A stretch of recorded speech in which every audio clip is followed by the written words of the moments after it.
Mister Zarif Zayan Chowdhury, এই মুহূর্তে নিচে গিয়ে সবাইকে বলুন আপনি আমাকে বিয়ে করতে পারবেন না এবং আপনার পক্ষে কোনোভাবেই আমাকে বিয়ে করা সম্ভব নয়। আপনার গার্লফ্রেন্ড আছে, আপনি গোপনে বিয়ে করেছেন এবং সে মা হতে চলেছে। কথাটা খুব সিরিয়াসভাবে বলবেন, যেন সবাই এই বিয়েটা ভেঙে দেয়, বুঝতে পেরেছেন? কথাগুলো বলে ইনায়ের ছাদের রেলিং হেলান দিয়ে দাঁড়ালো চিন্তিত মনে। অপর পক্ষ থেকে কেউ উত্তর আসবে তার জানা নেই, ভাবমূর্তিও বোঝা যাচ্ছে না। বেশ চুপচাপ মানুষটা, বুকে হাত বেঁধে দাঁড়িয়ে আছে, দৃষ্টি নিক্ষেপ করা সোজা তার পায়ের জুতার দিকে। ইনায়ের কথার কোনো প্রতিক্রিয়া জানালো না, গভীর চিন্তায় ধ্যানমগ্ন হয়ে আছে। ভ্রু কুচকালো ইনায়া। মানুষটা কি কালা, কানে শোনে না কিছু? এমন সিরিয়াস কথার কোনো প্রতিক্রিয়া নেই। ইনায়া জারিফের সামনে হাতের তুড়ি বাজিয়ে বলল, ওহো, হ্যালো, কি ভাবছেন? আমার কথা কি কিছু শুনতে পেয়েছেন আপনি? বিয়ের আয়োজন শুরু হয়ে গিয়েছে, দ্রুত নিচে জানার কথাগুলো বলুন। জারিফ এবার সোজা হয়ে দাঁড়াল, প্যান্টের দুই পকেটে হাত গুজে সরাসরি ইনায়ের দিকে দৃষ্টি নিক্ষেপ করল। ইনায়ের মুখের দিকে ভালোভাবে তাকিয়ে বলল, আমি কানে কম শুনি না, জাস্ট বোঝার চেষ্টা করছি আপনি পাগল নাকি অসুস্থ মস্তিষ্কের। কথাটাই ইনায়ার প্রেস্টিজে লাগল। একটা ছেলে কিনা তাকে পাগল বলে অপমান করল, সে আবারও ভ্রু কুচকাল। কৌতূহলী বদনে দাঁতে দাঁত চেপে প্রশ্ন ছুড়ল, আমাকে পাগল বা অসুস্থ মনে হওয়ার কারণ কি আপনার? কোন দিক থেকে আমাকে পাগল মনে হচ্ছে? জারিফ পায়ের সামনে থাকা জুসের বোতল লাথি মেরে খানিকটা দূরে সরিয়ে দিয়ে ইনায়ের দিকে তাকিয়ে খুব সিরিয়াসভাবে বলল, কোনো সুস্থ মানুষের কথাবার্তা তো এমন হওয়ার কথা নয়। আমার একটা মান সম্মান আছে, ওকে? আমি গিয়ে সবার মাঝে বলবো আমার গার্লফ্রেন্ড আছে, তাকে বিয়ে করেছি, সে প্রেগনেন্ট। এটা আদৌ পসিবল? তো এসব না বলে বিয়ে ভাঙবে কিভাবে?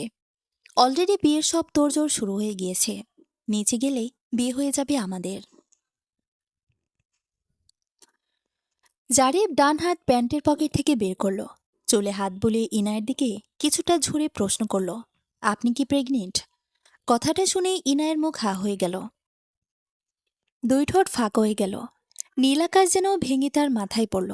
এমন ভয়ঙ্কর কথা সে জীবনেও শোনেনি। এই মানুষটা তো মারাত্মক ঠোঁটকাটা স্বভাবের। সি, এত জঘন্য প্রশ্ন করল কিভাবে? একদমই মেয়েদের সম্মান দিতে জানে না দেখছি। ইনায়া বেশ ঝাঁঝালো কণ্ঠে বলল, কি বললেন আপনি? এত বড় ফালতু প্রশ্ন করলেন কিভাবে? হ্যাঁ, আপনি তো খুব খারাপ দেখছি। আপনি আমাকে এত বড় ফালতু প্রপোজাল দিলেন কিভাবে? হ্যাঁ, আপনি নিজে গিয়ে নিজে বলুন আপনার বয়ফ্রেন্ড আছে, তাকে গোপনে বিয়ে করেছেন, আর আপনি প্রেগনেন্ট। তাহলে তো ঝামেলা মিটে যায়। এত কাহিনী করার তো কিছুই নেই। এসব বললে কেউ বিশ্বাস করবে না, ভাববে আমি মিথ্যা বলছি। কারণ ওরা জানে আমার চরিত্র অনেক ভালো, তাই আপনাকে বলতে বলেছি, আপনার কথা বিশ্বাস করতে পারে। জারিফ এনায়ের কথাবার্তা শুনে রীতিমতো যেন ভরকে গেল। এই মেয়েটা এসব কি বলছে? আশ্চর্য! মেয়েটার কি সত্যি পাগল, নাকি মাথায় গণ্ডগোল আছে? না হলে তো উল্টাপাল্টা কথাবার্তা কেউ বলে। জারিফ আবারও সিরিয়াস মোডে বলল, আপনার চরিত্র ভালো, আর আমি চরিত্র কি খুব খারাপ যে আমার কথা বিশ্বাস করবে? দেখুন, আপনি একটা ছেলে, আপনি যাই বলুন না কেন কেউ প্রেশার দিবে না। কিন্তু আমার বিষয়টা আলাদা। আমি একটা মেয়ে, বিয়ে ভাঙার কথা কিছুতেই বলতে পারবো না। দেখুন, আমার পক্ষে কিছুই বলা পসিবল না। যা বলার নিজে গিয়ে বলুন, আর এক্ষুনি বলুন, যান। মেয়ে দেখলে মাথা ঠিক থাকে না, তাই না? আপনার ভাবসাব দেখে মনে হচ্ছে এই বিয়েতে সম্পূর্ণ মত আপনার, কিন্তু আমার মত নেই, বুঝতে পেরেছেন? আমার বয়ফ্রেন্ড আছে। অন্যের গার্লফ্রেন্ড বিয়ে করা কি খুব গর্বের কাজ? ইনায়ের কথা শুনে জারিফের মেজাজ বাজেভাবে বিগড়ে গেল, রীতিমতো আত্মসম্মানে লাগলো। সে চল শক্ত করে বলল, এক্সকিউজ মি, কি নাম যেন আপনার? আয়া, রাইট? শুনুন মিস আয়া, আমার কখনোই কল্পনায় ছিল না নিজের থেকে 3 গুণ বয়সী বড় কোনো মহিলাকে বিয়ে করতে হবে। কিন্তু আমার কপাল কতটা জঘন্য হলে একটা ছেলে হয়েও নিজের চেয়ে বয়সে বড় মহিলা বিয়ে করতে হচ্ছে, চিন্তা করুন। জারিফের কথা শেষ হতেই ইনায়া অগ্নিচোখে জারিফের দিকে তাকিয়ে বলল, এই হ্যালো, আমার নাম ইনায়া, নট আয়া, ক্লিয়ার? আর আপনি কোন আক্কেলে আমাকে আপনার থেকে 3 গুণ বয়সী বড় মহিলা বলছেন? এখনো পর্যন্ত কোনো মানুষই বিশ্বাস করে না যে আমি অনার্স 3rd ইয়ারে পড়ি। যে দেখে সে বলে, তুমি কোন ক্লাসে পড়ো? আমি যখনই বলি অনার্স 3rd ইয়ার, মানুষ হাই হুতোষ করে বলে, এটা কিভাবে সম্ভব? দেখতে তো একদমই বাচ্চা লাগে। দেখে বোঝার উপায় নেই তুমি অনার্স ফাইনাল ইয়ারে পড়ো। নিশ্চয়ই খুব কম বয়সে স্কুলে গিয়েছিলে। নিশ্চয়ই অনেক মেধাবী স্টুডেন্ট। আর আপনি কিনা বলছেন আমি আপনার চেয়ে বয়সে 3 গুণ বড়। তাই বড়োর চাটাম বড়, আর বড়োর মাছাড়া কেউ কেউ দেয় না, বুঝতে পেরেছেন? আমার চেয়ে 3 বছরের বড় আপনি। লজ্জা করল না নিজের চেয়ে বয়সে ছোট বাচ্চা একটা ছেলেকে বিয়ে করতে রাজি হতে? ভোটার আইডি কার্ডে মিস্টেক হয়ে আমার বয়স অনেক বছর বেশি দেওয়া হয়েছে, বুঝেছেন? তার মানে এই না যে আমার বয়স আসলে অনেক বেশি। ওটা সংশোধন করতে দেওয়া হয়েছে। শাক দিয়ে মাছ ঢেকে কোনো লাভ আছে? এনিওয়ে, আমি আপনাকে ক্লিয়ার করে বলে দিচ্ছি, বিয়ে আমি একটা চাপে পড়ে করতে রাজি হয়েছি, এটা ঠিক। কিন্তু আমি কখনোই এই বিয়ে মেনে নিব না। এটা কথায় মাথায় রাখবেন। আমার গার্লফ্রেন্ড আছে, অনেক সুন্দরী গার্লফ্রেন্ড। তাছাড়াও শহরের সমস্ত সুন্দরী মেয়েরা আমার পিছে পিছে ঘোরে। সেসব রেখে আপনাকে দেখে মাথা ঠিক না থাকার কারণ নেই কোনো। এনায়া দুপা এগিয়ে জারিফের আরেকটু কাছে গিয়ে তর্জনী উঁচিয়ে বলল, আমার পিছে 64 জেলার ছেলেরা ঘোরে, বুঝতে পেরেছেন? তাদের ব্যাকগ্রাউন্ড শুনলে আপনার মাথা ঘোরান্টি দিবে। এমন কোনো দিন নেই যে প্রেমের প্রপোজাল পাইনি আমি। কেউ ইউএসএ ফ্যামিলি সহ সেটেল, কেউ বিসিএস ক্যাডার, কেউ ব্যাংকার, কেউ শিল্পপতি। সেখানে আপনার মতো ছেলের কোনো চান্স আছে? আমিও ফ্যামিলির চাপে পড়ে বিয়েটা করতে রাজি হয়েছি। ইনায়ের কথা শুনে জারিফ কপাল কোঁচকাল, ঠোঁট বাঁকিয়ে অন্যদিকে তাকালো। এমনভাবে ঠোঁট বাঁকালো যার মানে একটা কথাও বিশ্বাসযোগ্য নয়। ইনায়ার আরও বেশি প্রেস্টিজে লাগলো। ছেলেটা মুখ বাঁকিয়ে তাকে অপমান করে দিল। ইনায়ার তেজস্ক্রিয় মুখভঙ্গি করে নিয়ে বলল, কি হলো? আপনি মুখ বাঁকালেন কেন? জারিফ শার্টের হাতা গোটাতে গোটাতে বলল, তো যান, গিয়ে বাসায় বলুন আমি কোনো বেকার ছেলে বিয়ে করতে পারবো না। আমার পিছে বিসিএস ক্যাডাররা ঘোরে। তো যান, আপনিও গিয়ে বলুন আপনার বিশ্বসুন্দরী প্রেমিকা আছে, তাকে বিয়ে করবেন। বলেছি না শুনলে কি করব আমি? বাবা কথা দিয়ে ফেলেছে, সেই কথার নড়চড় হবে না। হঠাৎ ইনায়া বলে উঠল, জানোয়ারের বাচ্চা একটা। কথাটা জারিফের কানে যেতেই জারিফ যেন ভরকে গেল। সে কি ঠিক শুনল? তার বাবা এই কেমন মেয়ের সাথে বিয়ে ঠিক করেছে, যার মুখের ভাষার কিনা কোনো ঠিক নেই। কিভাবে গালি দিচ্ছে! বিয়ের আগে যদি এভাবে তাকে গালি দেয়, তাহলে বিয়ের পর কি করবে চিন্তা করা যায়। জারিফের ইচ্ছা করছে কষিয়ে ইনায়ের গালে একটা থাপ্পড় দিতে। খুব কষ্টে নিজের রাগ কন্ট্রোল করে বলল, কি কি বললেন আপনি? ইনায় যেন কিছুই জানে না। খুব অবাক হওয়ার ভান ধরে বলল, কি বললাম আমি? গালি দিলেন কাকে? ইনায়া ওনার মোড়ো দিয়ে বাতাস নিতে নিতে বলল, কারেন্টকে গালি দিয়েছি। সময় নেই অসময় নেই চলে যায়। এরই মাঝে আকাশ থেকে বর্ষণ শুরু হলো। গুড়ি গুড়ি বৃষ্টির ফোঁটা পড়ছে। জারিফ আর ইনায়া দুজনেই আকাশের দিকে তাকালো। চাঁদ কখন মেঘে ঢেকে গেল তারা বুঝতে পারেনি। আকাশ কৃষ্ণরূপ ধারণ করেছে। জারিফ বলল, বৃষ্টি হচ্ছে, আমি নিচে যাচ্ছি। আপনার কিছু বলার থাকলে আপনার ফ্যামিলিকে নিজে গিয়ে বলুন। ইনায়া আরেক পায়ে গিয়ে জারিফের আরেকটু সামনে আসতেই সাদের স্যাঁতসেটে জায়গা পা লেগে পিছলে খেল। কিন্তু পড়ার আগে জারিফ ইনায়ার হাত ধরে ফেলল। ইনায়া পেছন দিকে খানিকটা ঝুঁকে গিয়েছে। জারিফ হাত ছেড়ে দিলেই খুব জোরের সাথে গিয়ে সে নিচে পড়বে। আর এতে নিশ্চিত কোমর ভাঙবে তার। ইনায়া সোজা হয়ে দাঁড়িয়ে বলল, আপনার জন্য এক্ষুনি পড়ে যাচ্ছিলাম আমি। আমার জন্য পড়ে যাচ্ছিলেন, নাকি আমার জন্য কোমরটা বাঁচল? যেভাবে পড়ছিলেন এখনই তো কোমর যেত। এরই মাঝে বৃষ্টি আরও জোরে শুরু হলো। রোড লাইটের আলো ইনায়েদের একতলা ছাদের উপর পড়েছে। এতক্ষণ কেউ কারো চেহারা খেয়াল করেনি। জারিফ দেখল তার সামনে থাকা মেয়েটির চুল হাঁটুর নিচ পর্যন্ত পড়েছে। লাল 3 পিস পরা, গোল মুখশ্রীর ফর্সা একটি মেয়ে দাঁড়ানো। সব মিলিয়ে মেয়েটিকে সুন্দরী বলা যায়। জারিফের শ্যামলা গালে খোঁচা খোঁচা দাড়ি। জারিফকে শ্যামলা বললেও ভুল হবে, গায়ের রংটা অনেক বেশি উজ্জ্বল। উজ্জ্বল শ্যামলা মুখে খোঁচা খোঁচা দাড়িতে বেশ সুদর্শন দেখতে। এমন সময় নিচতলা থেকে দুজন ছাতা মাথায় দিয়ে ছাদে এলো। সাথে দুটো ছাতা নিয়ে এলো। একটা মেয়ে ইনায়ার চাচাতো বোন। এসে সোজাসুজি জারিফকে দুলাভাই ডাকল। মেয়েটি হেসে হেসে মস্করা করে বলল, কি দুলাভাই, আমার আপুকে কেমন লাগলো? বলে জারিফের হাতে ছাতাটা ধরিয়ে দিল। দুলাভাই সম্বোধন শুনে জারিফ লজ্জা পেল। জীবনে প্রথম কেউ তাকে এভাবে দুলাভাই বলে ডাকলো। সে বড় বড় চোখে ইনায়ের দিকে তাকালো। ইনায়েত তার ছোট বোনের মাথায় একটা চাটি দিয়ে বলল, তুই বিয়েটা কর। দুলাভাই না বলে একেবারে জামাই ডাক। জারিফকে যেন রীতিমতো অপমান করে ইনায়ের ছাদ থেকে নেমে গেল। সাথে ইনায়ের সেই বোনটিও নেমে গেল। জারিফ বিরক্ত হয়ে ছাদের রেলিংয়ে হেলান দিয়ে গিয়ে আবার দাঁড়ালো। জারিফের বন্ধু একটা ছাতা নিয়ে জারিফের কাছাকাছি দাঁড়িয়ে বলল, কি সমস্যা ভাই? মেয়েটা তো খারাপও না দেখতে। তাহলে আমাকে এত গুরুত্বপূর্ণ মেসেজ দিলি কেন? বিয়ে ভাঙার জন্য? এ মেয়ে নিজেই তো আমাকে বিয়ে করতে চাইছে না। ওর বয়ফ্রেন্ড আছে। যে মেয়ে বিয়ে করবে না বলে সরাসরি এসে আমাকে বলে গেল, সেই মেয়ে বিয়ে করা কতটুকু যুক্তিসঙ্গত ব্যাপার? তুই কেন বিয়ে করবি না বল? তোর তো গার্লফ্রেন্ড নেই। আমার এই বেকার লাইফে একটা মেয়ের দায়িত্ব আমি কিভাবে নিই বল? এমনি বাড়িতে তুমুল অশান্তি, আমি বেকার বলে। ভাবি সারাক্ষণ ভাইয়ার সাথে অশান্তি করে। তার ধারণা ভাইয়ার সব টাকা আমি আর আজ সংসারের পেছনেই যাচ্ছে। বাড়িতে 3 বেলা অশান্তি এই নিয়ে। রাতে ঘুম আসে না আমার। আমি টোটালি ডিপ্রেশনে ভুগছি। মাস্টার শেষ লাস্ট 2 বছর আগে। এখনো কোনো জব হলো না। বেকারত্বের অভিশপ্ত জীবনটা কেটে গেলে মনে হতো বাঁচতাম। নিজের আত্মসম্মানটা বাঁচত। যেখানে নিজের আত্মসম্মান নেই, সেখানে একটা মেয়ের সম্মান কিভাবে রক্ষা করব আমি? জারিফের বন্ধু জারিফের কাঁধে হাত রেখে বলল, বিয়ের পর আল্লাহর রহমত বাড়ে। হতেই পারে এই মেয়েটি তোর সৌভাগ্যের চাবিকাঠি। বিয়ের পর তোর কপাল খুলে গেল। দেখ ভাই, আমি কোনোভাবে এ বিয়ে করতে পারবো না। বাবাকে 1000বার বুঝিয়েও কোনো লাভ হয়নি। তুই প্লিজ কিছু কর। তাছাড়া মেয়েটির বয়ফ্রেন্ড আছে।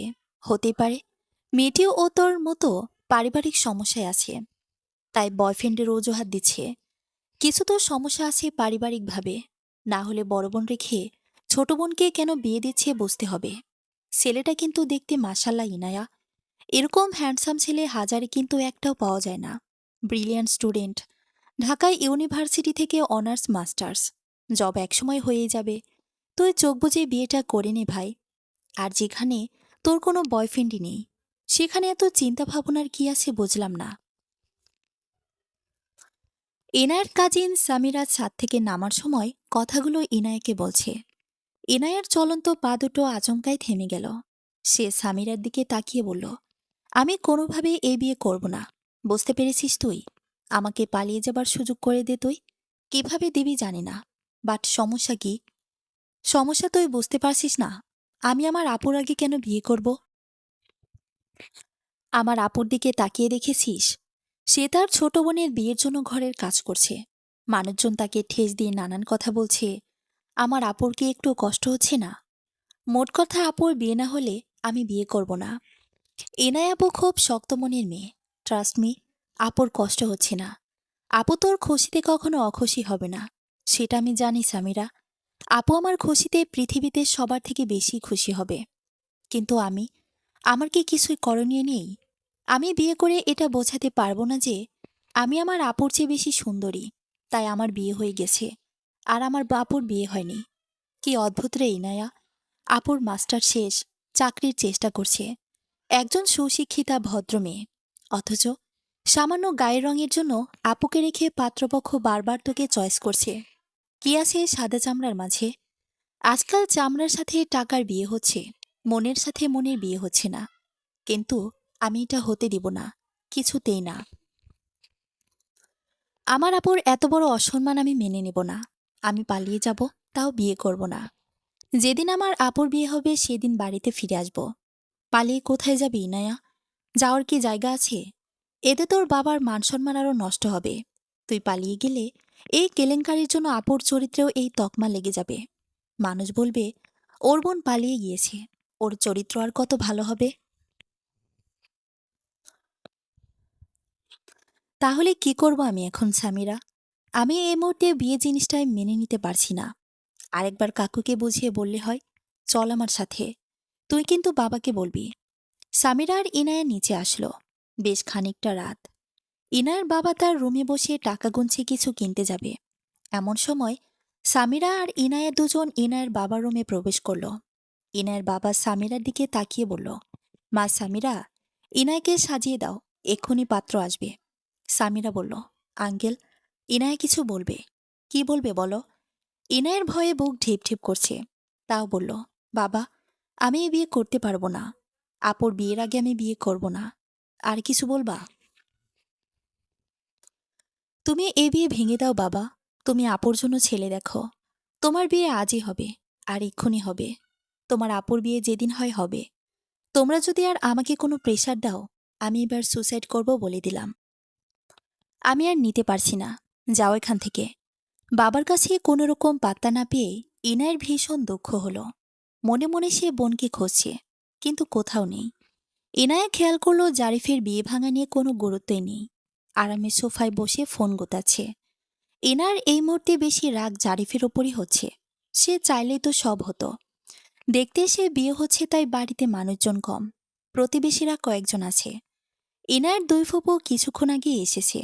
ইনায়ের বড় ফুপু ইনায়ার বড় বোন তনয়াকে বলছে, এত লেখাপড়া শিখে কি ম্যাজিস্ট্রেট হয়েছিস তুই?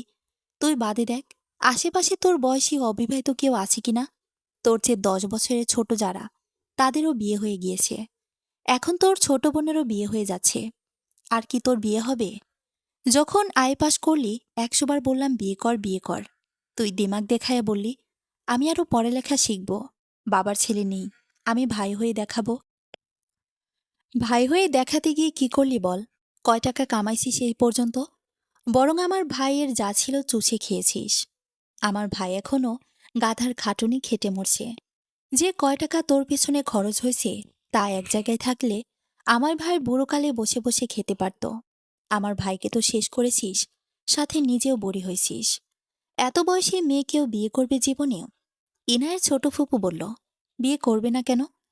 করবে যার বউ মরে গিয়েছে, 2-3টা বাচ্চা আছে, আর তারা ছাড়া গিয়ে বিয়ে করবে।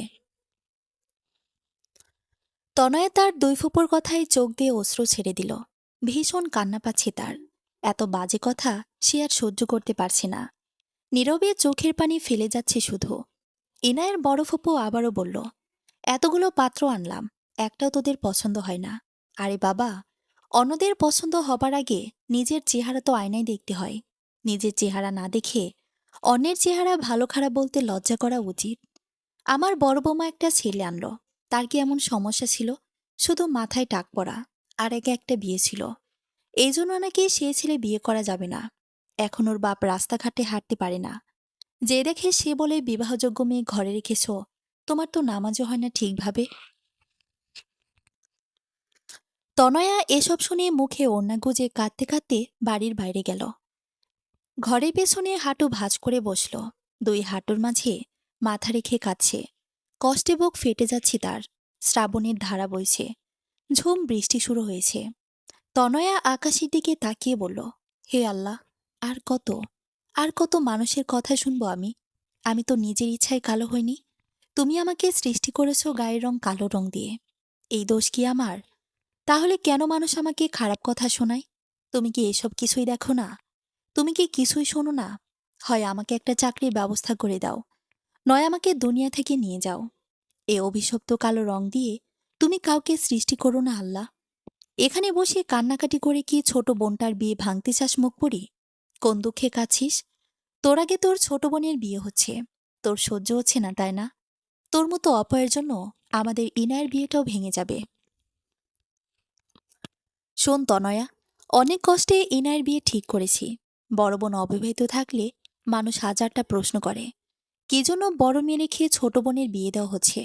বড় বোন কি হিজড়া, নাকি চরিত্র খারাপ তাই এলাকার মানুষ খোঁজ নিয়ে আর বিয়ে করছে না? নাকি ছোট বোন কোনো অকাজ করেছে তাই মান সম্মান বাঁচাতে আগে ছোটটার বিয়ে দিতে হচ্ছে? এনায়ের বড় ফুপু ফরিদা বেগম বিশ্রীভাবে কথাগুলো তনয়ের সামনে এসে বলল। তনয়া কান্না ভেজা মুখ তুলে তার ফুপুর দিকে তাকালো। তনয়ের বুক ফেটে যাচ্ছে কষ্টে। আপনজনদের থেকে এত বাজে কথা তনয়ের সহ্য হচ্ছে না। ইচ্ছা করছে এখনই সে সুইসাইড করবে। শ্রাবণের এই প্রবাহিত ধারার দিকে তনয়া বলছে, এই রাতটাই আমার জীবনে শেষ রাত হোক। পৃথিবীর মানুষগুলো এত অবহেলা কেন করে? কেন করে এত নিষ্ঠুর আচরণ? তনয়া সম্পূর্ণ বৃষ্টিতে ভিজে একাকার হয়ে গিয়েছে। ফরিদা তনয়ের হাত ধরে টেনে হিঁচড়ে পেছনের দরজা দিয়ে ঘরে নিল। জারিফ ছাতা মাথায় দিয়ে ফাঁকা এসেছিল ফোনে কথা বলতে। তখনই জারিফের চোখে পড়ে দৃশ্যটি। জারিফের চোখের সামনে যেন একটা নির্যাতিত অবহেলিত মেয়েকে দেখতে পেল। জারিফ ফোনটা প্যান্টের পকেটে গুজল, দুকদম এগিয়ে গেল কৌতূহলবশত। জারিফ খেয়াল করল বৃষ্টিতে ভেজা শ্যামবর্ণের একটি মেয়ে কাছে। তাকে গালমন্দ করতে করতে কেউ ঘরে টেনে নিয়ে গেল। জারিফের সন্দেহ হলো, মেয়েটি কাঁদছে কেন? এই মহিলাটি বা এমন বাজে আচরণ করছে কেন? কি রহস্য আছে এই মেয়েটির মাঝে? মেয়েটি কি এবাড়ির কেউ? বাড়ির কেউ হলে তো এমন আচরণ করার কথা নয়। ফরিদা তনয়কে নিয়ে ইনায়ের রুমে গেল। ধাক্কা মেরে ফ্লোরে ফেলে দিয়ে বলল, আর কোনো নাটক যেন না দেখি তনয়া। আত্মীয়রা যদি টের পায় এসব যখনই বিয়ে ভেঙে যাবে। নিজে তো বয়স বাড়ায় বুড়ি হয়েছোস, সাথে বোনের বিয়ে ভেঙে বোনকে বুড়ি বানাবি। ইনায়ের সাথে সাথে তনয়কে ফ্লোর থেকে টেনে তুলল। চোখ দুটোর আগে জ্বলে যাচ্ছে তার। অগ্নিচোখে তার বড় ফুপু ফরিদার দিকে তাকিয়ে বলল, কি সমস্যা তোমার ফুপু? কেন রোজ রোজ আসো আর আপুর সাথে বাজে ব্যবহার করো? ঠিক তো পেল না তোমরা দু বোন আর তোমার মা। বাইরে গেলে মান সম্মান আমাদেরই যায়। বাপের বাড়ি আসার সময় ১০০ জন জিজ্ঞেস করে শফিকুর মেয়ে বিয়ে দেবে না, মেয়েকে লাউয়ের বশ বানাচ্ছে। ইনায়া তনয়ের হাত শক্ত করে চেপে ধরে বলল, মানুষ কত কিছুই তো বলে, তাই বলে তুমিও বলবা? তুমি না ফুপু হও? তুমি আপনজন হয়ে যদি এসব কথা বলো, তাহলে বাইরের মানুষ কি বলবে? আপনজন বলেই তো চিন্তা করি, চিন্তা করি বলেই তো পাত্র নিয়ে আসি। কিন্তু তোমাদের নায়ক ছাড়া পছন্দ হয় না। সোনার আংটি কালো ভালো। পুরুষ মানুষের একটা বিয়ে থাকলে সমস্যা কি? তারা খাটো হলে সমস্যা কি? মাথায় চুল না থাকলে সমস্যা কি? বয়স একটু বেশি হলে সমস্যা কি? পুরুষ মানুষ হলেই হলো। চেহারা কি চেটে চেটে খাবি নাকি তোরা? একদম আজে বাজে কথা বলবি না ফুপু। আমার আপুকে একেবারে এমন পর্যায়ে চলে গিয়েছে যে তাকে এত নিচে দেখে বিয়ে দিতে হবে। আমার আপু একজন শিক্ষিত মেয়ে। এই এলাকার সব থেকে ভালো বিয়ে একদিন আমার আপুর হবে। একদিন চাকরিও হবে। তোমাদের এসব কথাবার্তার জন্য লজ্জা পাবা। তোমার বোন ব্যারিস্টার হবে। বাড়িতে বসে অন্য ধ্বংস ছাড়া আর কোনো কাজই তো দেখছি না আমি। আমি একটা ছেলে দেখেছি। তোমার বিয়ের পরেই তনয়ের বিয়ে দেব। তনয়ের এমনি বয়স অনেক। বয়স্ক মেয়ে বিয়ে দিতে চায় না কেউ। তাতে গায়ের রং কালো। আমার ভাতিজিয়ে আমারই তো পছন্দ হয় না। মানুষের কথা কি বলবো? এই পাত্র বিদেশ থেকে এসছে। বিদেশ থাকাকালীন সময়ে বউ চলে গেছে। একটা ৩ বছরের ছেলে আছে। বাড়ি ওয়াল করা, ঘর ছেলে দেখতেও অনেক ভালো। ইনায়ের আগে গটমট করে বলল, তখনই যখন ভালো পাত্র বিয়েটা তুমি করো যাও। নিজের জামাইকে রেখে ওই পাত্রের সাথে তুমি বিয়ে করো। আমার আপু, আমার বাবারটা খায় পড়ে। তোমাদের অসুবিধা কোথায় বুঝি না। কত বড় বেয়াদব মেয়ে। মুখের জন্য শ্বশুর বাড়ি গিয়ে টিকতে পারবি না। যা মুখ হয়েছে না, ঠিক ওর মেয়ের মতোই হয়েছে। ওর মা ৪ লাইন বেশি বুঝে বুঝে এই অবস্থা আজ সংসারের। আমরা ছিলাম বলে একটা ভালো ছেলের সাথে বিয়ে হচ্ছে তোর। সারা জীবন বলতে হবে ফুপে একটা কাজের কাজ করেছিল। কি এমন ছেলে এনেছ যে হলো বেকার? বেকার হলেও ছেলে ভদ্র, শিক্ষিত, প্রাইভেট পড়ায় হলেও তোকে খাওয়াতে পারবে। তুমি যে আমার মুখের কথা বলছো, তোমার মুখও তো কম না ফুপু। তনয় বলল, আহ ইনায়া, বড়দের সাথে তর্ক করতে নেই, ওনাদের বলতে দে। এমন সময় ইনায়ের মা পাপিয়া বেগম এসে বললেন, আপা, আমার মেয়েটা কালো বলে আপনারা এমন ব্যবহার কেন করেন সব সময়? আমার তো খারাপ লাগে। কালো ফর্সা কি মানুষের হাতে আছে বলুন? বলেই পাপিয়া তনয়ের কাছে গিয়ে তনয়ের মাথায় হাত বুলিয়ে বলল, একটু মন খারাপ করো না মা। যে যা বলে বলুক, তুমি মন দিয়ে চাকরির জন্য বই পড়ো। ফরিদা আবারও দাঁত কিরমির করে বলল, তুমি তো নষ্টের গোড়া। তোমার মাতব্বরিতে আজকে সংসারের এই হাল।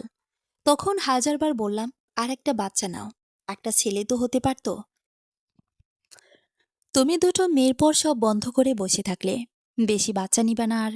মেয়েরা নাকি ছেলে হবে তোমার। আমার ভাইয়ের ভিটেতে চেরাক জ্বালাবে কে? জমি যাতে যা আছে সবই পরে ভোগ করবে। আমার বাপ ভাইয়েরা তো কষ্টের সম্পত্তি সব পরের ছেলেরা সে ভোগ দখল করবে। পাপিয়া বলল, মেয়ে দুটোর একটা পথ হলে এ বাড়ি থেকে চলে যাব আমি। মেয়ে দুটোর জন্য এত কিছু সহ্য করে পড়ে আছি আমি। ফরিদার রুম থেকে গটমট করে বেরিয়ে গেল। এনায়া তনয়কে জড়িয়ে ধরে কাঁদতে কাঁদতে বলল, আপু, আমি তোমার কোনো অসম্মান হতে দিব না। আমি বিয়ে করব না আপু। মানুষ তোমাকে খারাপ কথা বলবে। আমি তা সহ্য করতে পারবো না। তনয়ের চোখের পানি মুছে বলল, আমাদের মাকে দেখ, কত শক্ত নারী, কত কিছু সহ্য করে আমাদের মানুষ করেছে। তার মেয়ে হয়ে আমরা সামান্যতেই ভেঙে পড়ব কেন? জারিফ আড়াল থেকে কথাগুলো শুনল। কথাগুলো শুনে বুঝতে পারল কেন ইনায়া বিয়েতে অমত করেছিল। ইনায়ের ফুপুর কথাবার্তা জারিফের একটুও ভালো লাগেনি। সাথে তনয়ের জন্য খারাপ লাগলো। বুকের ভেতর কেমন মোচড় দিয়ে উঠল। অজানা ব্যথা অনুভব হলো। সামান্য গায়ের রঙে কি সব? আধা ঘন্টা পর জারিফ আর ইনায়ের জন্য কাজে চলে এলো। ইনায়ের সিম্পল সাজগোজ, জারিফের শার্ট প্যান্ট পরা। আসলে আজ তারা বিয়ের উদ্দেশ্যে আসেনি। ইনায়ের ফুপুর পরিচিত জারিফের বাবা। কথা প্রসঙ্গেই ইনায়ের ফুপুর সাথে ছেলে বিয়ে দেওয়ার কথা বলেন। তখন ইনায়ের ফুপু জারিফের বাবাকে ইনায়ের কথা বলে। যেই কথা সেই কাজ। জারিফের বাবা জারিফ আর জারিফের বন্ধু ও জারিফের মা আর মামাকে নিয়ে আসে। এসে ইনায়কে দেখেই পছন্দ। হুট করে আজই বিয়ের সিদ্ধান্ত। জারিফ তখন থেকে একধানে বসে তনয়ের কথা ভাবছে। মেয়েটার মনে অনেক কষ্ট। পৃথিবীতে প্রতিটা মানুষই যার যার জায়গায় অসুখী। জারিফ তার বাবাকে আবারও বলল, বাবা, তুমি আবারও ভেবে দেখো। আমার কি বেকার অবস্থায় বিয়ে করাটা কি ঠিক হবে? তাহলে আমাদের রান্না করে খাওয়াবে কে? তোমার ভাবে চাকরি করে, তোমার মা উল্টা রান্না করে খাওয়ায়। যদিও সে একক তো রান্না করে হাঁড়ি পাতিল ছোড়াছুড়ি করে, তাহলে আমরা কি বুড়োকালে না খেয়ে মরব? এমনি কি রান্না করে খাওয়াবে? খাওয়াবে। ওর ফুপুর সাথে কথা হয়েছে। বাড়িতে একটা রান্নার লোক নিচ্ছে, তাই তো? বাড়ির বউ নিচ্ছ না, বাড়ির মেয়ে নিচ্ছি তো। তার বুড়ো বাবা মাকে দেখবে। নিজের একটা মেয়ে থাকলে কি অন্য বাড়িতে বাবুর্চি চাকরি করতে পাঠাতে? বাবা, স্রেফ আমার প্রশ্নের উত্তর দাও, এবং এক বাক্য উত্তর দাও। ছেলের এমন প্রশ্নে খানিকটা বিব্রত বোধ করলেন নওশের আহমেদ। চারদিকে তাকালেন, কেউ তাদের কথাবার্তা শুনছে কিনা। চাপা কণ্ঠস্বরে বললেন, বিয়ের পরে প্রতিটা মেয়ে শ্বশুরবাড়িতে গিয়ে রান্না করে। তোমার মা কি রান্না করছে না? একইভাবে তোমার বউ রান্না করবে। লেখাপড়া শিখেছে বলে কি নিয়মকানুন সব উল্টে পাল্টে দিতে চাও নাকি? লেখাপড়া শিখেছি বলেই আমার বিবেকে বাজছে বাবা। আমার নিজেকে ধিক্কার দিতে ইচ্ছে করছে। আমি কি না এই বয়সে নিজের অমতে বিয়ে করছি। এই যুগে এসেও পরিবারের চাপে বিয়ে করছি। বাংলা সিনেমার মতো বলে দিলে তোমাদের ঋণ শোধ করতে হলেও আমি যেন বিয়েটা করি, না হলে মানুষ তোমাকে বেইজ্জতি করবে। তোমার কি উচিত ছিল না একবার অন্তত আমার মতামত নিয়ে মেয়ের ফ্যামিলিকে কথা দেওয়া? আমি কি এখন ছোট আছি যে সব সিদ্ধান্ত তোমাদের কথা মতোই নিতে হবে? বিশেষ করে আমার লাইফের এত বড় গুরুত্বপূর্ণ সিদ্ধান্তটা কি নিজের ইচ্ছে মতো নেওয়ার অধিকার নেই? চুপ করো, কাজে এসে গিয়েছে। এবারে কেউ এসব শুনলে কি হবে? তোমার মতো বেকার ছেলের সাথে এত সুন্দর একটা মেয়ে ভাবতে পারছো তুমি? বেকার ছেলের সাথে কি কেউ মেয়ে দিতে চায়? আমি খুব কষ্টে মেয়ের ফুপুকে এটা সেটা বলে মেয়ের বাবাকে রাজি করিয়েছি। আমাদের এলাকার সেরা সুন্দরী বউ হবে তোমার। বেকার কথাটা শুনেই জারিফের আত্মসম্মান যেন মাটির সাথে মিশে গেল। এই কথাটা রেগুলার তাকে শুনতে হয়। এটা যেন তার জীবনে অভিশাপের মতো হয়ে আছে। ঢাকা ইউনিভার্সিটি থেকে লেখাপড়া শেষ করে তার কোনো জব হচ্ছে না। রাগে শরীরে রক্ত টকবক করে উঠল জারিফের। মানুষের মাঝে সিনকেট করতে পারছে না। শুধুমাত্র বাবার মান সম্মান বাঁচাতে বিয়েটা করতে হচ্ছে জারিফকে। নিজেকে শান্ত করে বলল, আমি জানি আমি বেকার বাবা। এই বেকার লাইফে আমি কি কখনো বলেছি বিয়ে করব? তুমি বিয়ে করলে ঠিক করলে আবার তুমি খোঁটা দিচ্ছ। কথা প্রসঙ্গে বললাম আর কি। মা বাবার সন্তানের খারাপ চায় না, এটা মাথায় রেখো। এখনই বিয়ে পড়ানো হবে। বিয়ের আগ মুহূর্তে ইনায়ের হবু শ্বশুরবাড়ি থেকে হাত, কান, গলার গহনা দিল ইনায়ের ফুপুর হাতে। ইনায়ের ফুপু ইনায়কে গহনাগুলো পরিয়ে দিতে দিতে বলল, আমি আগেই তোদের বলেছিলাম মেয়েকে 3 প্রকার গহনা দিতে হবে। ঠিক তাই দিয়েছে। বোঝা যাচ্ছে ফ্যামিলির অবস্থা অতটাও খারাপ নয়। ইনায়ের হলো রাজকপাল।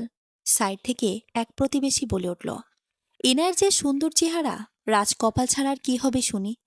এরই মাঝে কাজে চলে এলো। বিয়ে পড়ানো শুরু হয়ে গেল। ইনায়ের জারিফ দুজনেই চাচ্ছিল কোনোভাবে যেন বিয়েটা না হয়, কিন্তু কপালের লিখন খণ্ডানোর ক্ষমতা কারো নেই।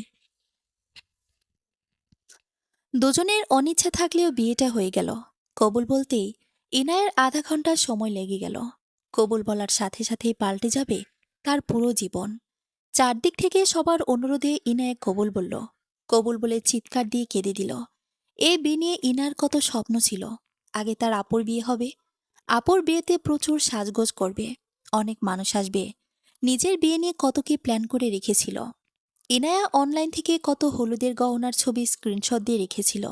বিয়ের আগে গায়ে হলুদের প্রচুর গহনা পরবে, প্রচুর সেজে ছবি তুলবে, এমনকি বিয়েতে তার সব বন্ধুদের ইনভাইট দিবে। পার্লার থেকে সাজবে, বাড়ি ভর্তি মানুষ থাকবে। বিয়ের 7 দিন আগে থেকে বাড়িটা একটা আমেজ আমেজ ভাব থাকবে। নাচে গানে আর আনন্দে মুখরিত হবে চারপাশ। আর যার সাথে বিয়ে হবে সে হবে একজন রাজপুত্র। ইনায়াকে ভীষণ প্রায়োরিটি দিবে। বিয়ে নিয়ে সব প্ল্যান করবে ইনায়ের সাথে। সারাক্ষণ চোখে হারাবে তাকে। কিন্তু কিছুই হলো না। বিয়ে নামক কাঙ্ক্ষিত জিনিসটার স্বপ্ন ধ্বংস হয়ে গেল। প্রতিটা মেয়েরই স্বপ্ন থাকে তার বিয়ে একটু অন্যরকম ভাবেই হবে। মানুষ যা ভাবে আসলে কি তাই হয়? মানুষ যা ভাবে তা কখনোই হয় না। বিয়ের পর ইনায়া কান্না মিশ্রিত কণ্ঠে বলল, আম্মু, তুমি তো সারা জীবন আমাদের নিয়ে প্রতিবাদ করেছ, আমাদের লেখাপড়ার জন্য প্রতিনিয়ত যুদ্ধ করেছ। আজ তাহলে কেন আম্মু তুমি বাবাকে বাধা দিলে না? কেন আম্মু? তোমার কাছেও কি তোমার মেয়েরা বোঝা হয়ে গিয়েছে? পাপিয়া ইনায়কে বুকের সাথে জড়িয়ে ধরে বলল, তোমার আম্মুর কাছে তোমরা দোবন কখনো বোঝা নাও মা। কেন যেন ছেলেটার দিকে তাকিয়ে আমার মন বলল, ছেলেটা ভালো, তোমাকে ভালো রাখবে। আমার দোয়া আছে তোমার সাথে, তুমি সুখী হবে মা। রাতে খাওয়া দাওয়া শেষ করে শ্বশুরবাড়িতে ইনায়াকে নিয়ে গেল। জারিফের মা আর ফুপো ইনায়ের গালে মিষ্টি দিয়ে ভেতরে নিয়ে গেল। ইনায়া খেয়াল করল গাড়িতে একজন মহিলা ছিল বসা, খুব সাজগোজ করা, নাক উঁচু স্বভাবের। ইনায়ের সাথে একটা কথাও বলেনি। গাড়ি থামতে ইনায়াকে রেখে একা একাই বাড়ির ভেতরে প্রবেশ করল। কিন্তু মহিলাটিকে দেখতে তো খুব বেশি বয়স্কও না। জারিফের বড় ভাই ইনায়াকে বলল, ইনায়া আমার বাবা মা সালাম করো। ইনায়া জারিফের মা বাবাকে সালাম করল। জারিফের বাবা বলল, মা ইনায়া, আমি নিজেকে তোমাকে এ বাড়িতে নিয়ে এসেছি। সবার সাথে মিলেমিশে থাকার চেষ্টা করো। কেউ যেন না বলে আমার পছন্দ খারাপ। ইনায়া মাথা তুলে তাকালো। আশেপাশে কোথাও জারিফ নেই। জারিফের বাবা, মা, ফুপু আর ভাই দাঁড়িয়ে আছে। জারিফের ফুপু জারিফের বড় ভাইয়ের দিকে তাকিয়ে বলল, আরিফ, অননাকে বলো নতুন বউকে বাসর ঘরে নিয়ে আসতে। মেয়েটা তো আর কিছু বোঝে না, একটু বুঝিয়ে দিয়ে বলো সব। ফুপুও আসবে না, শুধু শুধু বলে লাভ নেই। এবাড়ির বড় বউ, ও না আসলে কে আসবে? কে বুঝিয়ে দেবে সব? শুধু শুধু ঝামেলা করে লাভ কি ফুবু? তুমি আর আম্মা মিলে যা করার করো। শাশুড়ি হয়ে বাসার ঘরে দিতে হবে এখন। কি আর বলল? ইনায়ের শাশুড়ি ইনায়ের ফুপু শাশুড়ির কানে কানে ফিসফিস করে বলল, বলে দিও কোনো ব্যবস্থা নিতে, যেন বিয়ের রাতেই বাচ্চা না হয়ে যায়। তাহলে সর্বনাশ হয়ে যাবে। কেননা জারি বেকার, এখন ওর বাচ্চা হলে কিভাবে হবে? ভুলে যেন বাচ্চা পেটে না আসে। এভাবে বলা যায় কাউকে ভাবি, আল্লাহ বাচ্চা দিলে তো আটকাবার ক্ষমতা কারো নেই। তোমাকে যা বললাম তাই বলো। শাশুড়ির কথাগুলো শুনে ইনায়ে বেশ অবাক হল। তার ফুপি তো বলেছিল ছেলে বেকার হলেও তাদের আর্থিক অবস্থা অনেক ভালো। তাহলে একটা বাচ্চা হলে তার খাওয়া পড়া নিয়ে এত চিন্তিত কেন? ইনায়ের মনে হাজারটা প্রশ্নের জট। জারিফের ফুপু ইনায়কে জারিফের ঘরে নিয়ে গেল। জারিফের বিছানায় বসিয়ে দিয়ে বলল, এটা তোমার বাসর ঘর মা। বাসর ঘর হলো মেয়েদের জীবনের গুরুত্বপূর্ণ রাত। ইনায়া অবাক হলো নিজের বাসর ঘরে ঢুকে। চারিদিক তাকিয়ে হুহু করে কান্না পেল তার।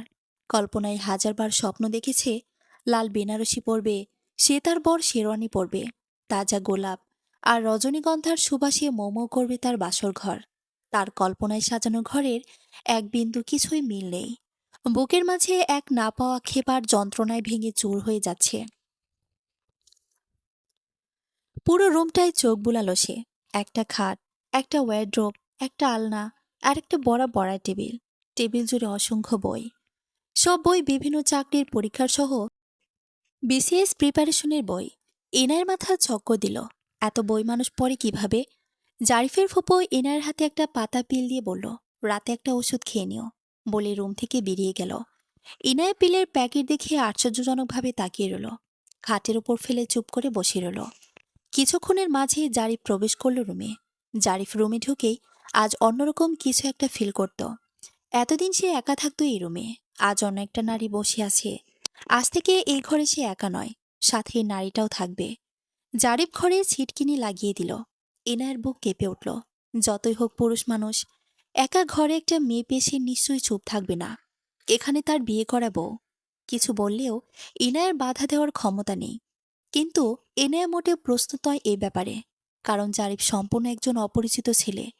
তার প্রতি ইনায়ের কোনো ফিলিংস নেই। যার প্রতি ফিলিংস নেই, তার স্পর্শ কখনো ভালো লাগতে পারে না। জারিফ খেয়াল করলো ইনায়ের মাঝে সে সন্ধ্যার কোনো তেজ নেই। একদম নর্মাল দেখাচ্ছে। দেখাবে না কেন? আনএক্সপেক্টেড ভাবে মেয়েটার বিয়ে হয়ে গেল তার মতের বিরুদ্ধে। নিশ্চয়ই নিজের পছন্দের কেউ ছিল। অসম্ভব সুন্দরী এই মেয়েটি। বয়ফ্রেন্ড থাকা তো অস্বাভাবিক নয়। তাছাড়া হুট করে চিরচেনা নিজের ঘর, নিজের আপনজন ছেড়ে সম্পূর্ণ অপরিচিত একটা জায়গায় এসে খারাপ লাগা স্বাভাবিক। বিয়ে তো হয়ে গিয়েছে। এখন আর মেয়েটির সাথে ঝামেলা করে লাভ নেই।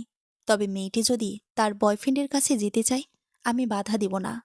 জারিফ ইনায়ের কাছে এসে বলল, আপনি বোধহয় ক্লান্ত, ঘুমিয়ে পড়ুন। জারিফের কথা শুনে ইনায় আবার আরো অবাক হলো। সে বাসর ঘর সম্পর্কে যা শুনেছে, বা বাসর ঘরে সেগুলো ঘটে, যেসব কথাবার্তা ঘটে তার সাথে কিছুই ঘটল না। ইনায়া স্বস্তি পেল কিছুটা। জারিফ ইনায়ের দিকে খুব ভালোভাবে তাকিয়ে দেখল মুখটা ভীষণ ক্লান্ত দেখাচ্ছে। জারিফা আবার বলল, আপনি ওয়াশরুমে গিয়ে হাত মুখ ধুয়ে এসে ফ্রেশ হয়ে নিন, ভালো লাগবে। আর এই শাড়িটা চেঞ্জ করে নিন। আমি আর পোশাক আনিনি। আচ্ছা, আগে ফ্রেশ হয়ে আসুন। ইনায়া ওয়াশরুমে গিয়ে চোখে মুখে পানি দিয়ে ফ্রেশ হয়ে নিল। ফ্রেশ হয়ে বাইরে বেরিয়ে দেখল জারিফ একটা সুতির শাড়ি হাতে নিয়ে দাঁড়িয়ে আছে। ইনায়া কিছু বলার আগে জারিফ বলল, মায়ের থেকে একটা সুতি শাড়ি চেয়ে এনেছি, আপাতত এটা পরে নিন। এনায়া জারিফের হাত থেকে শাড়িটা থেকে আবারও ওয়াশরুমে নিয়ে গেল। শাড়িটা চেঞ্জ করে সুতি শাড়ি পরে এলো। হঠাৎ বিয়ে হওয়াতে এনায়ের জন্য কোনো শাড়ি চুড়ি কিছুই তো কিনতে পারেনি জারিফদের বাড়ি থেকে। জারিফ দেখল সাধারণ একটা সুতি শাড়িতে ইনায়াকে অসাধারণ লাগছে। মেয়েটা এত সুন্দর। জারিফ এর আগে দ্বিতীয়বার কোনো মেয়েকে এত মনোযোগ দিয়ে দেখেনি। একবার দেখার পর বারবার চোখ যায়নি। একজনকে দেখেছিল, কিন্তু আজ মনে হচ্ছে তাকে অত গভীরভাবে দেখেনি। জারিফ ইনায়াকে বলল, আপনি ঘুমিয়ে পড়ুন, অনেক রাত। ইনায়া বিরক্ত হচ্ছে। খালি মনে হচ্ছে জারিফের জন্যই তার জীবনের এই পরিণতি। জারিফ একটা ছেলে মানুষ, চাইলেই অনেক কিছু সম্ভব হতো। ইনায়া বিরক্ত চোখে জারিফের দিকে তাকালো। বিছানায় গিয়ে পিলের প্যাকেট ফ্লোরে ছুঁড়ে মারল। জারিফ পিলের প্যাকেট ফ্লোর থেকে হাতে নিয়ে ভ্রুকুচকে ইনায়ের দিকে তাকিয়ে বলল, হোয়াট ইজ দিস? এসব কি? ছি, এসব খাচ্ছ কেন? শুনুন, আমি এসব খাচ্ছি না। আপনার ফুপি দিয়ে গেছে আপনাকে খাওয়ার জন্য। চুপচাপ ওখান থেকে একটা খেয়ে নিন। জারিফের দুই ঠোঁট কিঞ্চিত ফাঁক হলো। মেয়েটা এসব কি বলছে? সে কি সত্যি পাগল? জারিফ স্ট্যাচু হয়ে দাঁড়িয়ে রইল। তার অনুভূতি কি ঠিক এই মুহূর্তে যা বোঝা যাচ্ছে না। জারিফ চুপচাপ গিয়ে পড়ার টেবিলে বসল। কাল তার ব্যাংকে চাকরির পরীক্ষা আছে। আজ সারাদিন পড়তে পারেনি। ইনায় বেশ অবাক হয়ে গেল জারিফকে পড়ার টেবিলে বসতে দেখে। বেশ কৌতূহলবশত ইনায়া জিজ্ঞেস করল, আপনি কি পড়ার টেবিলে ঘুমাবেন? জারিফ ইনায়ের কথা শুনে বিরক্ত মুখে পেছনে ঘুরল। ইনায়ের কৌতূহলী চোখে মুখের দিকে তাকিয়ে বলল, সিরিয়াসলি? আপনার মাথায় কি কিছু নেই মিস ইনায়া? পড়ার টেবিলে কেউ ঘুমোয়? আপনি তো মাঝরাতে পড়ার টেবিলে গিয়ে বসলেন। পড়ার টেবিলে মানুষ কি জন্য বসে? বই পড়তে। সকালে আমার চাকরির পরীক্ষা আছে। আজ আমি কিছুই পড়তে পারিনি। এখন পড়তে হবে। ও, আপনি ঘুমিয়ে পড়ুন। লাইটের আলোয় ঘুম আসবে না। মাথা ব্যথা করছে খুব। জারিফ ইনার দিকে তাকিয়ে খেয়াল করল, মেয়েটার চোখ দুটো কেমন হলুদ হয়ে গিয়েছে। নিশ্চয়ই মাথা ব্যথা বেশি করছে। চুপচাপ একটা মোমবাতি জ্বালিয়ে লাইট নিভিয়ে দিল। লাইট নিভিয়ে দেওয়াতে ইনার বুক কেঁপে উঠল। সে খেয়াল করল রুমের চারিদিকে হালকা লালচে আলোর আভা, যা তার চোখের উপর পড়ছে না। জারিফ মোমবাতি জ্বালিয়ে খুব মনোযোগ সহকারে বই পড়ছে। ছেলেটা যে বই পড়ে খুব মনোযোগী, ইনায়ের বুঝতে বাকি নেই। ইনায়ের চোখে ঘুম নেই, মন আর মস্তিষ্কে হাজারটা প্রশ্ন ঘুরপাক খাচ্ছে। জীবনে কি এমন পাপ করেছিল সে? জীবনটা এত বিশ্রী হলো কেন তার? মানুষ বলতো ইনায়া দেখতে সুন্দরী, কোনো এক রাজকুমার এসে বিয়ে করে নিয়ে যাবে। এ কেমন বিয়ে? আর এ কেমন রাজকুমার? আজকের পর থেকে যদি কেউ বলে সুন্দরীদের পেছনে তাকাতে হয় না, আমি বলবো ভুল। শুধুমাত্র সুন্দরী হলেই যে জীবনে সুখী হওয়া যায়, এটা ভুল কথা। সুখ শান্তি আর বিয়ে এমন একটা জিনিস, এটা একমাত্র ভাগ্যের উপর নির্ভর করে। কথায় আছে, অতি রূপসী পায় না বর, অতি ঘরণী পায় না ঘর। ইনায়া ভাবতে ভাবতে ঘুমিয়ে গিয়েছে। ঘুম ভাঙল সকাল 7টায়। ইনায়ের ফুপু শাশুড়ি ইনায়ের গায়ে হাত দিয়ে ইনায়াকে ডাকল। ইনায়ের বুক ধরফর করে উঠল। দ্রুত শোয়া থেকে উঠে বসল। তাকিয়ে দেখল রাতে ওষুধ দিয়ে যাও সেই মহিলা। মহিলাটি অমায়িক হাসি দিয়ে বলল, আমি জারিফের ফুপু, তোমারও ফুপু হই মা। ইনায়া ঘাড় কাত করে সম্মতি জানালো। ইনায়া খেয়াল করল তার গায়ে একটা কাঁথা দেওয়া, কিন্তু গতকাল রাতে তো সে কাঁথা দিয়ে সে ঘুমোয়নি। তাহলে কি জারিফ তার গায়ে কাঁথা দিয়ে রেখেছিল? ইনায়া পড়ার টেবিলে তাকিয়ে দেখল জারিফ নেই। জারিফের ফুপু বলল, হাত মুখ ধুয়ে বাহিরে এসো মা। ইনায়া ব্রাশ আনেনি। ড্রেসিং টেবিলের উপর মিডি প্লাস রাখা, সেখান দেখে আঙ্গুলে একটু নিয়ে দাঁতে ঘষতে ঘষতে ওয়াশরুমে প্রবেশ করল। ওয়াশরুমে গিয়ে আয়না দেখতেই ইনায় বেশ সারপ্রাইজড হয়ে গেল। আয়নায় একটা টেপ দিয়ে কাগজ লাগানো, সেখানে লেখা আছে, আমি বেরিয়ে যাচ্ছি, আপনি ঘুম থেকে উঠলে আমাকে পাবেন না। আজ আমার পরীক্ষা, ফিরতে রাত হবে। এ বাড়িতে সবাই আপনার অপরিচিত, আনিজি লাগবে জানি, তবুও খাবার খেয়ে নেবেন। ইনায়া চিঠিটা পড়ে অনেক বেশি সারপ্রাইজড। একটা অচেনা অচেনা মানুষের প্রতি এত যত্ন ইনায়া আগে দেখেনি। মোটামুটি মানুষটা মনে হয় খুব একটা খারাপ না, সহানুভূতি আছে। ইনায়া ফ্রেশ হয়ে বাইরে গেল। আশপাশের কয়েকজন বউ দেখতে এসছে। ইনায়া বারান্দার চেয়ারে বসে আছে। মানুষ বিভিন্ন ধরনের প্রশ্ন করছে, ইনায়া উত্তর দিচ্ছে। এভাবে সারাদিন কেটে গেল ঝাঁকে ঝাঁকে মানুষ এসে বউ দেখার পালায়। আজ তনয়ের একটা চাকরির পরীক্ষা ছিল। সন্ধ্যার খানিক আগে পরীক্ষা শেষ করে বাড়িতে ফিরছে। গ্রামের পরিচিত এক দাদা বলল, কি ব্যাপার তনয়া, বড় বোন রেখে ছোট বোনকে বিয়ে দিলে? তোমার কি শ্বশুরবাড়ি যেতে হবে না? তনয়া অময়িক হাসি দিয়ে বলল, যাব শীঘ্রই। বয়স কত হলো? 30 কি ছাড়িয়েছে? না, 27। ওই একই তো কথা। এখন আর বিয়ে করে লাভ আছে তোমার? যৌবন তো শেষ প্রায়। পুরা যৌবন এভাবে কাটিয়ে দিলে। রাতে ঘুম হয় তোমার? আমার তো একদিন বউ কাছে না থাকলে মাথা ঠিক থাকে না। আর তুমি 27 বছর কিভাবে কাটিয়ে দিলে? পার্কে টার্কে যাও নাকি? লজ্জার অপমানে তনয়ের শরীর রিরি করছে। এই লোকটাকে জুতা খুলে মারতে ইচ্ছে করছে তনয়ার। ছলছল চোখ নিয়ে তনয়া মুখভঙ্গি স্বাভাবিক রেখে বলল, কত মানুষ তো বিয়ে করে না, তাদের কি জীবন কাটে না? আমাকে না হয় সেই দলেই ধরুন। আরে কি যে বলো, তোমার জন্য আমি আছি না। কাউকে না পেলে আমার ঘাড়ে ওঠো। আচ্ছা ঠিক আছে, আমি কিন্তু ইয়ার্কি করলাম, কিছু মনে করো না। হুম। মাঝে মাঝে কিছু মানুষ মজার ছলে এত বাজে কথা আমাদের বলে যায়। না যায় প্রতিবাদ করা যায়, না যায় কিছু বলা, বাধ্য হয়ে চুপচাপ সহ্য করতে হয়। তনয়ারও খানিকটা এগোতে একজন মহিলা বলল, তোমার ছোট বোনের নাকি বিয়ে হয়েছে? জি। তুমি কি বস থাকবা নাকি? ছোট বোনের বিয়ে হয়ে গেল আর তুমি বসে আছো? কেউ গোছানো আছে নাকি? আমি চাকরির জন্য অপেক্ষা করছি। বিয়ের পর কি চাকরি করা যায় না? নাকি কেউ জড়ছে না? শোনো, বয়স তো কম হয়নি। দিন যাবে আর চেহারা খারাপ হবে। মোটামুটি ছেলে পাইরে বিয়ে করে নাও। যেখানে তোমার বিয়েতে ছোট বোন আনন্দ করবে, সেখানে তুমি একমাত্র মেয়ে, যে কিনা ছোট বোনের বিয়ে খাচ্ছ। আমার মেয়ে তোমার 12 বছরের ছোট, আর তার দুটো বাচ্চা। ভালো তো। তনয়া কাউকে কিছু বলতে পারে না। সে শুধু মানুষের বাজে কথা সহ্য করে। আজ সারাদিন ছোট বোনের বিয়ে নিয়ে সে পেরেছে, সে কথা শুনিয়েছে তাকে। তনয়ের ভীষণ মন খারাপ। বাড়িতে মন খারাপ করে ঢুকল। পাপিয়া তনয়কে বাড়িতে ঢুকতে দেখে বলল, পরীক্ষা কেমন হলো মা? তনয়ের শান্ত কণ্ঠে বলল, ভালো মা।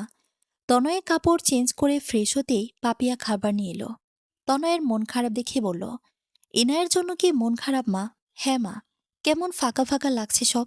বাড়িটা একাই মাতিয়ে রাখে। খাবারটা খেয়ে ইনায়কে ফোন দাও। খেতে ইচ্ছে হচ্ছে না মা। কিছু নিয়ে মন খারাপ করো না মা। ধৈর্য অনেক কঠিন, ফলাফল অনেক মিষ্টি। তুমি ধৈর্যের ফল পাবে। কবে মা চাকরি করব?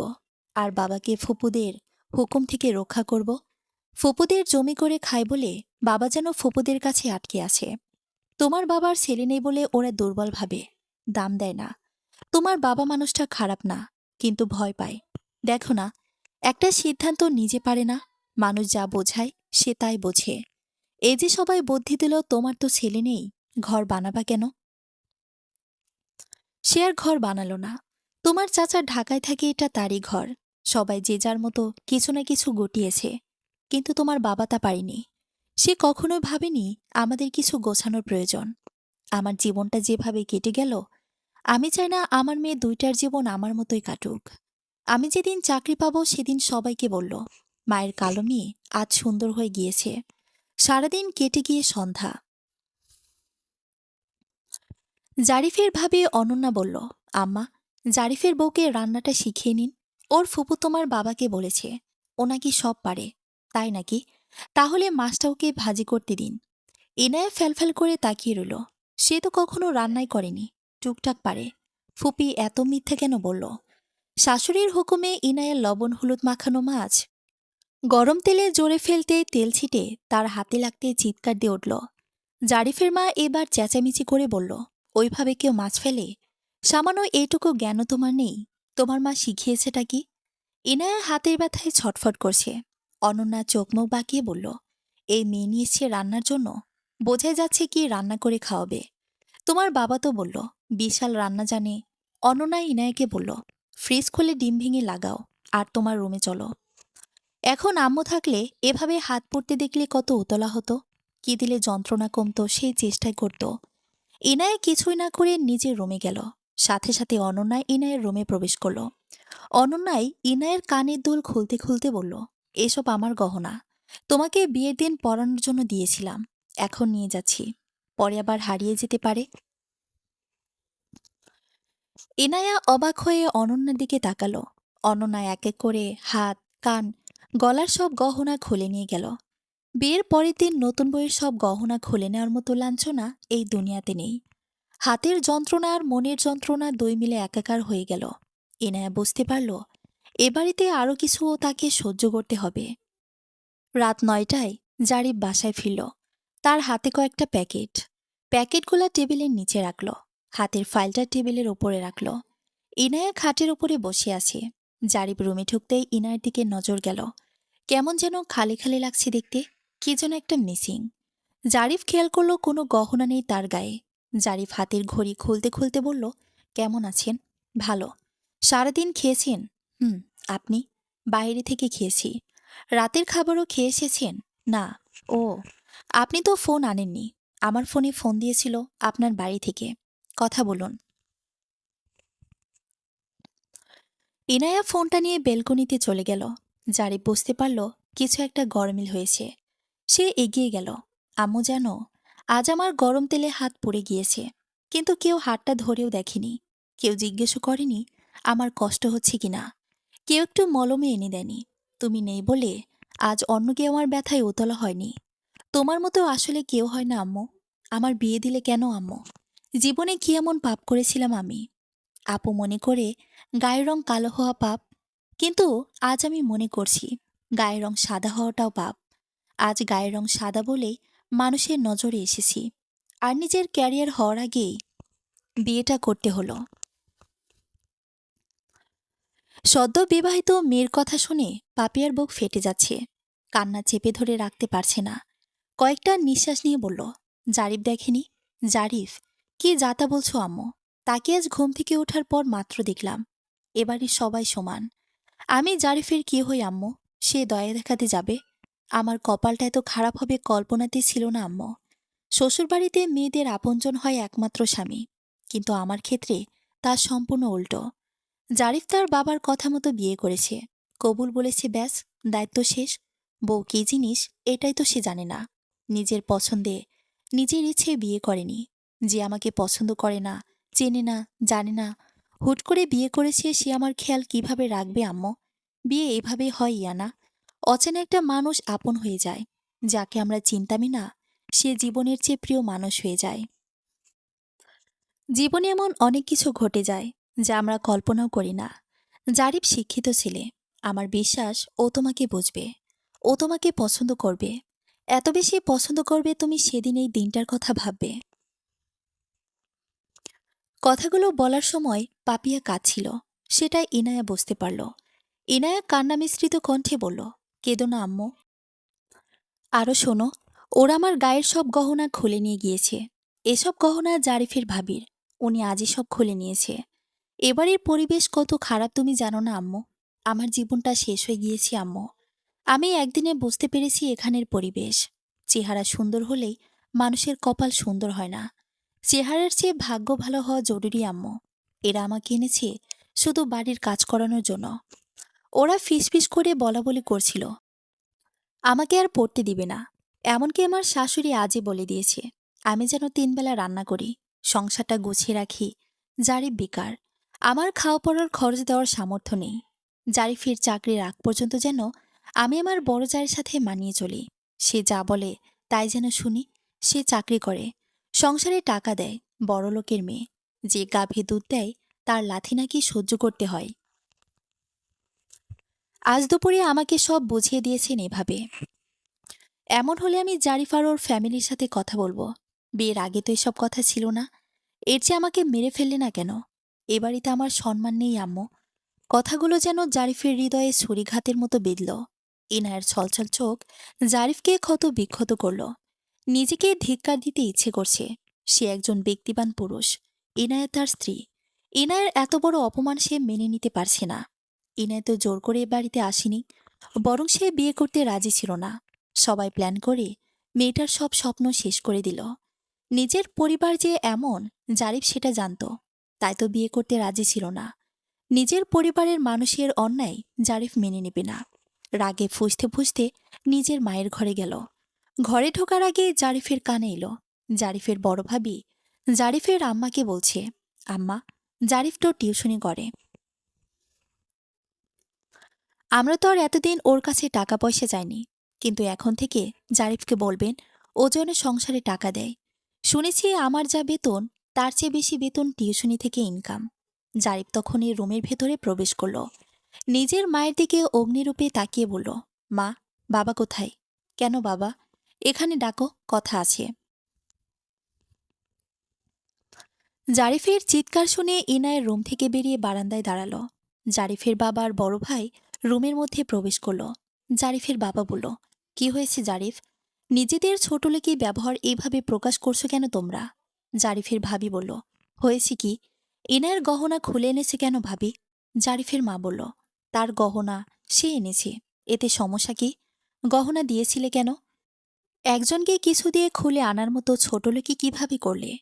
জারিফ তার বাবার দিকে তাকিয়ে বলল, তুমি ভাবির গহনা কেন দিয়েছিলে?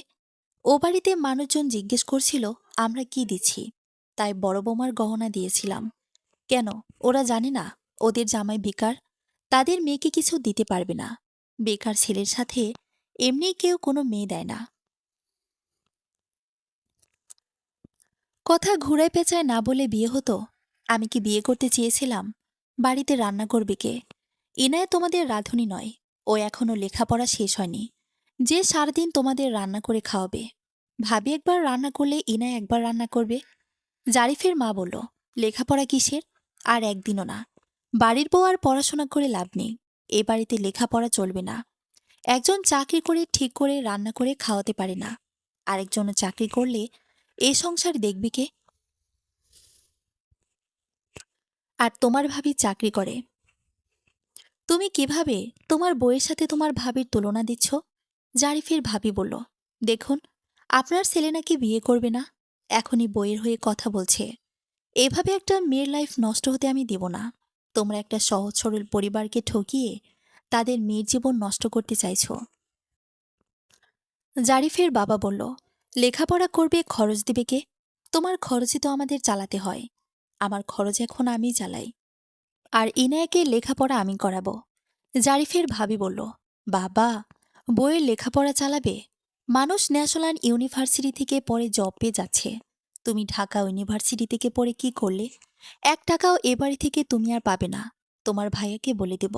আর এ মাস থেকে তুমি বাড়তি টাকা দিবে সংসারে। এ বাড়িতে চাল, ডাল, মাছ, মাংস কেনার পরিমাণ বেড়ে গিয়েছে। এতদিন তুমি ফ্রিতে খেয়েছ, এখন তোমার বউ আছে, দুজনের খরচকে দেবে। তোমার টিউশনির টাকা কি করো? তুমি তো অনেক টাকা ইনকাম করো। এই সংসারে আমরা টাকা দিতে দিতে নিজেদের জন্য কিছুই জমাতে পারছি না। এখন থেকে আর পারবো না দিতে। আমাকে জোর করে বিয়ে দিয়ে ভালোই খেল খেললে। নিষ্পাপ মেয়েকে নিয়ে ওর গহনা খুলে নিলে। কিছুদিন পরে নিতে। এত দরদ তুমি বানিয়ে দাও। হ্যাঁ, দিব। আমার বইয়ের পা থেকে মাথা পর্যন্ত গহনা থাকবে।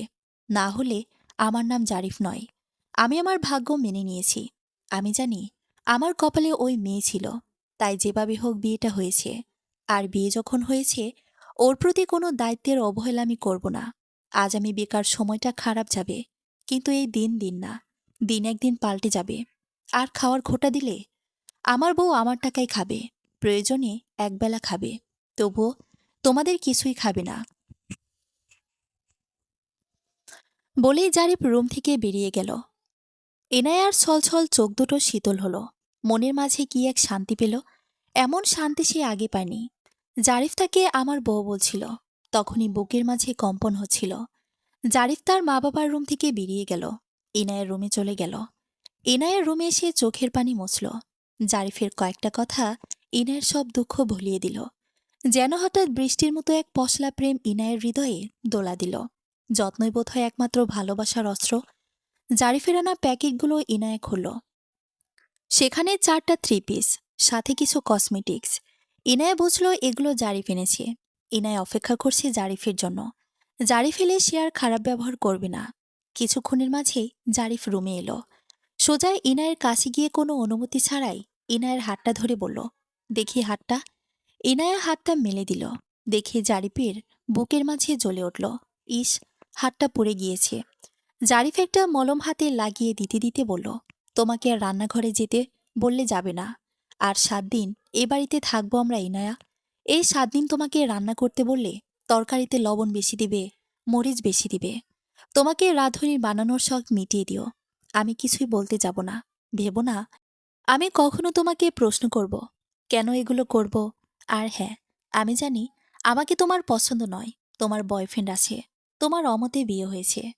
তুমি চাইলে সেখানে যেতে পারো, তবে এখনই যেও না। মানুষ খারাপ বলবে। আমি বাসা নিব 7 দিনের মাঝে। আমি বেকার, তবে টিউশনি আছে। সমস্যা নেই, চালাতে পারবো। হয়তো একটু কষ্ট হবে। এনায়ের ছলছল চোখে অনেক আবেগ। এমন একটা মানুষই তো সে চেয়েছিল জীবনে। তার আম্মুর চোখ এত নিখুঁত হলো কিভাবে। এনায়ের ইচ্ছে করছে এখনই জারিফকে জড়িয়ে ধরে বলতো, মাত্র একটা দিনে আমার মন চুরি করে নিয়েছেন মশাই। আপনাকে আমি ভালোবাসি। কিন্তু লজ্জায় বলতে পারল না। ঠোঁটের কোণে মৃদু হাসি নিয়ে বলল, আমার কোনো বয়ফ্রেন্ড নেই। সেদিন বিয়ে করব না বলে মিথ্যে বলেছিলাম। মিথ্যে বলেছিলেন কেন? আমাকে পছন্দ হয়েছিল না, নাকি বেকার বলে? আসলে আমার আপুর জন্য। আমার আপুর গায়ের রং চাপা। মানুষ আপুকে খারাপ কথা বলে। বয়স হচ্ছে, বিয়ে হচ্ছে না। আমি চাচ্ছিলাম না আপুর আগে বিয়ে করি। আচ্ছা, বুঝলাম। আমার না হয় এই সমস্যা ছিল, কিন্তু আপনার তো গার্লফ্রেন্ড আছে। আমারও গার্লফ্রেন্ড নেই। আমি তো জানি আমার ফ্যামিলি কেমন। তাই বেকার অবস্থায় বিয়ে করতে চাচ্ছিলাম না। আচ্ছা, এই কথা তাহলে।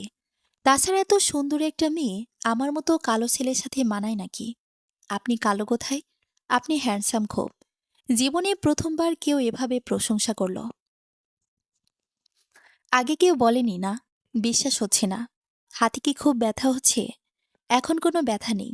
ইনায়া, আমি জানি তুমি বেটার কিছু ডিজার্ভ করো। তুমি সুন্দরী মেয়ে। আমার মতো বেকার ছেলে আসলেই তোমার যোগ্য নয়। যে কোনো কারণেই হোক, তুমি আমার ভাগ্যে ছিলে।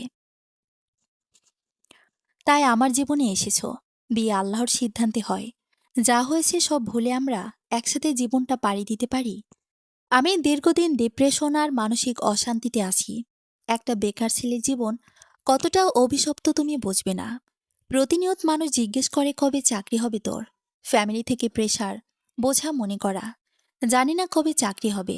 এর মাঝে তুমি এলে জীবনে। আমি তোমার কোনো শখ পূরণ করতে পারলাম না।